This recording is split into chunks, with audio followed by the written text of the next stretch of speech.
Friends, सर्वांना नारळी पौर्णिमेच्या खूप खूप शुभेच्छा. आज आपण तळलेल्या करंज्या करणार आहोत.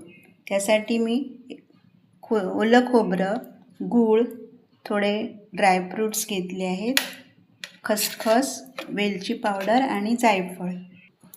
ते गव्हाचं पीठ थोडंसं तेल आणि मीठ घालून मळून ठेवलं आहे. थोडंसं तूप लागणार आहे. कढईमध्ये तूप गरम झाल्यावर ड्रायफ्रूट्स परतून घ्यायचे आहेत.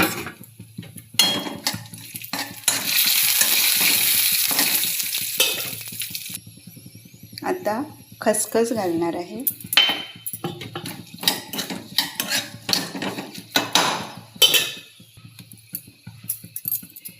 ओलं खोबरं परतून घ्यायचं आहे.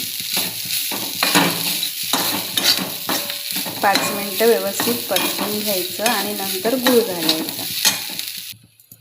आता गूळ घालणार आहे. गूळ मिक्स करून घ्यायचा आहे. आता वेलची पावडर घालणार आहे. जायफळ किसणीवर किसून घेतले ते घालणार. जायफळ आणि खसखस घातल्यामुळे हे पचनास सुलभ होते आणि चवही छान लागते. पुरण तयार आहे. त्या गोळ्या बनवून पोळीपाटावर लाटून घ्यायची आहे. लाटलेल्या पुरीवर सारण भरून ही अशी दुमडून घ्यायची आहे. कडेने व्यवस्थित दाबून घेऊन चिरण्याच्या साहाय्याने असे कापून घ्यायचे आहे.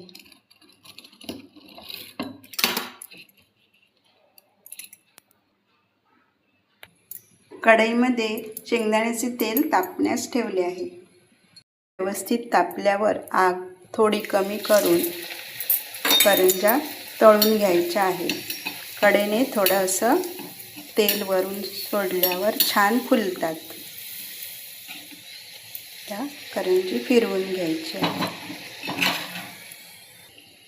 दोन्ही बाजूने व्यवस्थित तळून झाल्यावर करंजी काढायची आहे.